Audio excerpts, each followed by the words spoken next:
Hello दोस्तों, bookies voice में आपका स्वागत है। आप सुन रहे हैं उपनिषद हिंदी में। आज के उपनिषद का नाम है कैवल्य उपनिषद। यह उपनिषद कृष्ण यजुर्वेदीय शाखा के अंतर्गत आता है। इसमें महर्षि आश्वलायन द्वारा जिज्ञासा प्रकट करने पर ब्रह्मा जी ने कैवल्य पद प्राप्ति का मर्म समझाया है। इस ब्रह्म विद्या की प्राप्ति कर्म, धन या संतान के सहारे असंभव बतलाते हुए उसके लिए श्रद्धा, भक्ति, ध्यान और योग का आश्रय लेने के लिए कहा गया है।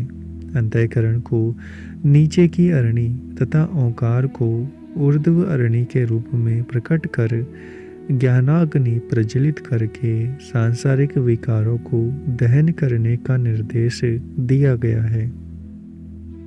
स्वयं को ब्राह्मी चेतना से अभिन्न अनुभव करते हुए सबको स्वयं में तथा स्वयं को सब में अनुभव करते हुए त्रिदेवों, चराचर, पंचभूतों सभी में अवेद की स्थिति का वर्णन किया गया है।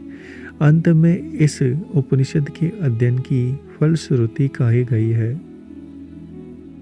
महान ऋषि आश्वालयन भगवान प्रजापति ब्रह्मा जी के समक्ष हाथ में समिधा लिए हुए पहुँचे और कहा, हे भगवान, आप मुझे सदैव संत जनों के द्वारा सेवित अति गोपनीय एवं अतिशय वरिष्ठ उस ब्रह्म विद्या का उपदेश प्रदान करें, जिसके द्वारा देवजन शीघ्र ही समस्त पापों से मुक्त होकर उन परम पुरुष परब्रह्म को प्राप्त कर लेते हैं।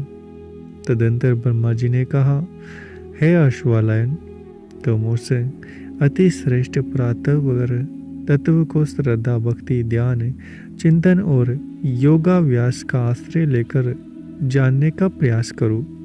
उस अमृत की प्राप्ति न कर्म के द्वारा, न संतान के द्वारा और न धन के द्वारा हो पाती है। उस अमृत तत्व को सम्यक रूप से केवल त्याग के द्वारा ही प्राप्त किया गया है। स्वर्ग लोक से भी ऊपर गुहा अर्थात बुद्धि के गह्वर में प्रतिष्ठित होकर जो ब्रह्मलोक प्रकाश से परिपूर्ण है, ऐसे उस ब्रह्मलोक में संयमशील योगी जन ही प्रविष्ट होते हैं। जिन योगी जनों ने वेदांत के विशेष ज्ञान से एवं श्रवण, मनन तथा निधि ध्यासन के द्वारा उस परमात्म तत्व को प्राप्त करने का दृढ़ निश्चय कर लिया है, ऐसे में वे पवित्र अंतःकरण से युक्त योगी जन संन्यास योग के द्वारा ब्रह्म लोक में गमन करके अमृत तुल्य हो कल्पांत में मुक्त हो जाते हैं। योगी जन स्नान आदि से अपने शरीर को शुद्ध करने के पश्चात एकांत स्थान में सुखासन से बैठे। उसके पश्चात ग्रवा सिर शरीर को एक सिद्ध में रखकर समस्त इंद्रियों को निरोध करके भक्ति पूर्वक अपने गुरु को प्रणाम करे। तदंतर संन्यास आश्रम में स्थित वे योगी जन अपने हृदय कमल में रजोगुण से रहित, विशुद्ध, दुख सुख से रहित आत्म तत्व का विशद चिंतन करे। इस तरह से जो अचिंत्य, अव्यक्त और अनंत रूप से युक्त है, कल्याणकारी है, शांत चित्त है, अमृत है, जो निखिल ब्रह्मांड का मूल कारण है, जिसका आदि, मध्य और अंत नहीं है, जो अनुपम है, विभु है और चिदानंद स्वरूप है, अरूप है और अद्भुत है, ऐसे उमा के साथ परमेश्वर को, संपूर्ण चराचर के पालनकर्ता को, शांत स्वरूप तीन नेत्रों वाले नीलकंठ को, जो समस्त भूत प्राणियों का मूल कारण है, सभी का साक्षी है और अविद्या से रहित हो प्रकाशमान हो रहा है, ऐसे उस प्रकाश पुंज परमात्मा को योगी जन ध्यान के माध्यम से ग्रहण करते हैं।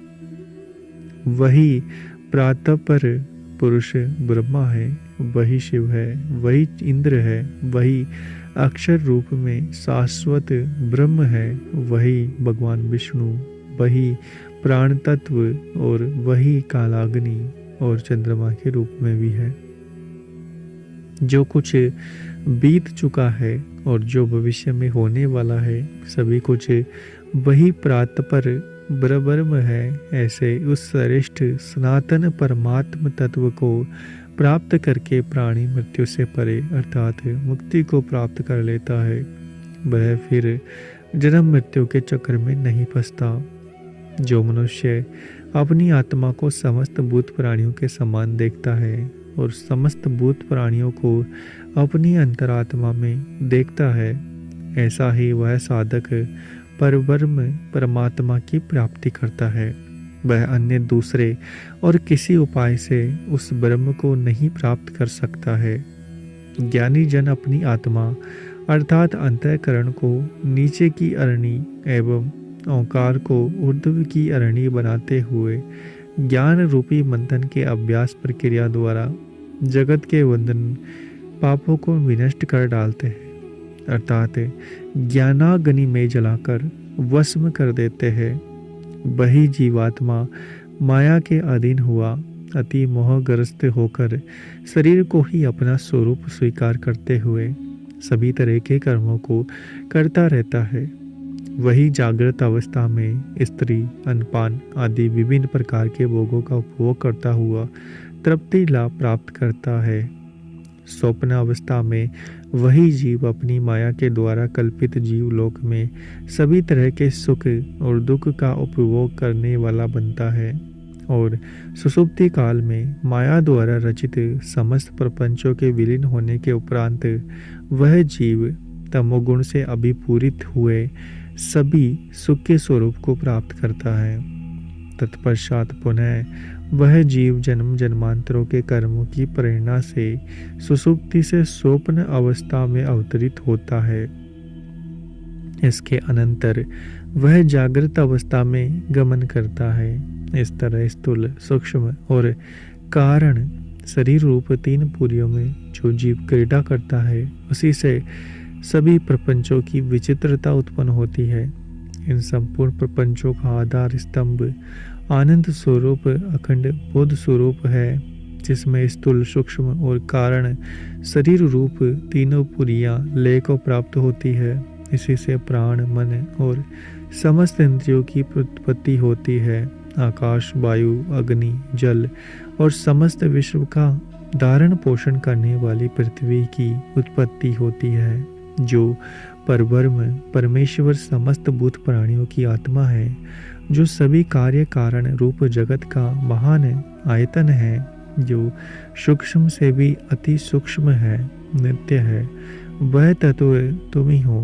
तुम वही हो जागृत स्वप्न और सुषुप्ति अवस्था आदि जो प्रपंच प्रतिभाषित है, वह परब्रह्म रूप है और वही मैं भी हूँ। ऐसा जानकर जीव समस्त बंधनों से मुक्ति प्राप्त कर लेता है। तीनों अवस्थाओं जागृत स्वप्न और सुषुप्ति में जो कुछ भी भोक्ता भोग्य और भोग के रूप में है, उनसे विलक्षण साक्षी रूप चिन्मय स्वरूप वह सदाशिव स्वयं मैं ही हूँ। मैं ही स्वयं वह ब्रह्म रूप हूँ। मुझ में ही यह सब कुछ प्रादुर्भूत हुआ है। मुझ में ही वह सभी कुछ स्थित है।